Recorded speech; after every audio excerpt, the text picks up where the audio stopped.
అంబటి బయటికి రావాలని టీడీపీ కార్యకర్తలు డిమాండ్ చేస్తున్నారు. మరి అంబటి బయటకు వచ్చే ఛాన్స్ ఉందా? ఒకవేళ వస్తే సిచ్యువేషన్ ఎలా మారుతుంది?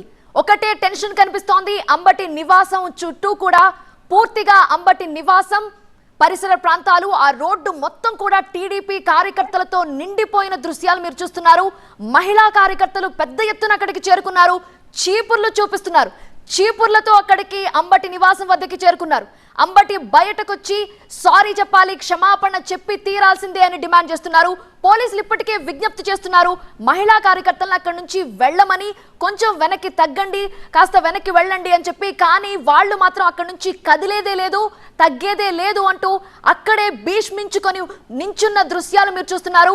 వాళ్ళు ఇంచు కూడా కదలట్లేదు. పెద్ద సంఖ్యలో టీడీపీ కార్యకర్తలు మోహరించిన దృశ్యాలు మీరు చూస్తున్నారు. పెద్ద ఎత్తున దాడి చేసినంత పని చేశారు. ఇప్పుడు దాడి కూడా జరిగింది, మీరు గమనించవచ్చు. పూర్తిగా అంబటి నివాసం కార్యాలయం చుట్టూతా టీడీపీ కార్యకర్తలతో నిండిపోయింది. అలానే టీడీపీ కార్యకర్తలంతా కూడా దాడికి కూడా పాల్పడ్డారు.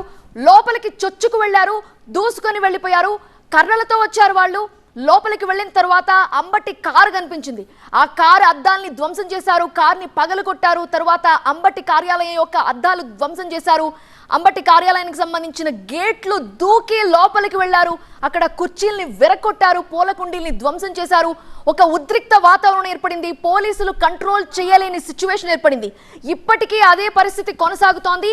అక్కడి నుంచి వెళ్ళండి, ఈ పరిస్థితిని సమన్వయం చేద్దాం, మాట్లాడదాం అని చెప్పి అంటున్నప్పటికీ పోలీసులు అక్కడి నుంచి వెళ్లే పరిస్థితి కనిపించడం లేదు. పెద్ద ఎత్తున చేరుకున్న టీడీపీ కార్యకర్తలు అంబటి బయటకు వచ్చి క్షమాపణలు చెప్పాల్సిందే అని డిమాండ్ చేస్తున్నారు.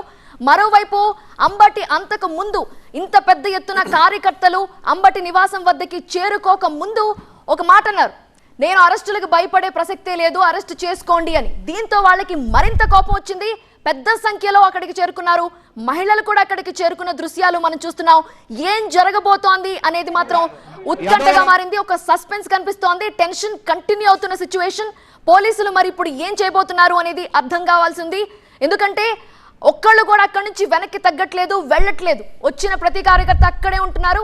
అంబటి నివాసం వద్ద ఇంచు కూడా కదలకుండా అలా నించుని ఉంటున్నారు. అంబటి బయటకు వచ్చి క్షమాపణలు చెప్పి తీరాల్సిందే అంటున్నారు. మీరు టీవీ9 స్క్రీన్ మీద చూస్తున్నారు. కార్ని ధ్వంసం చేస్తున్న దృశ్యాలు చూస్తున్నారు. ఆ తర్వాత మరొక వెహికల్, కనిపించిన వెహికల్స్ ని కనిపించినట్టుగా వాళ్ళు ధ్వంసం చేస్తున్నారు. వెహికల్స్ ని, అంబటికి సంబంధించిన కార్లని ధ్వంసం చేశారు. పూల కుండీలు విసిరారు, కుర్చీలతో దాన్ని పగలగొట్టారు, కర్రలతో పగలగొట్టారు. కేవలం కార్లే కాదు, ఆయన కార్యాలయానికి సంబంధించిన అద్దాలని కూడా పగలగొట్టారు. ఆయన బయటికి రావాల్సిందే అని వాళ్ళంతా డిమాండ్ చేస్తున్నారు. సిచ్యువేషన్ ఉద్రిక్తంగా మారింది. కంట్రోల్ తప్పిన పరిస్థితి కనిపిస్తోంది. కానీ అక్కడి నుంచి వెళ్ళండి, కాస్త తగ్గండి అని చెప్తున్నప్పటికీ పోలీసులు వాళ్ళు వినటం లేదు. అంబటి వచ్చేంత వరకు మేము కదలము అని అక్కడే నుంచున్నారు.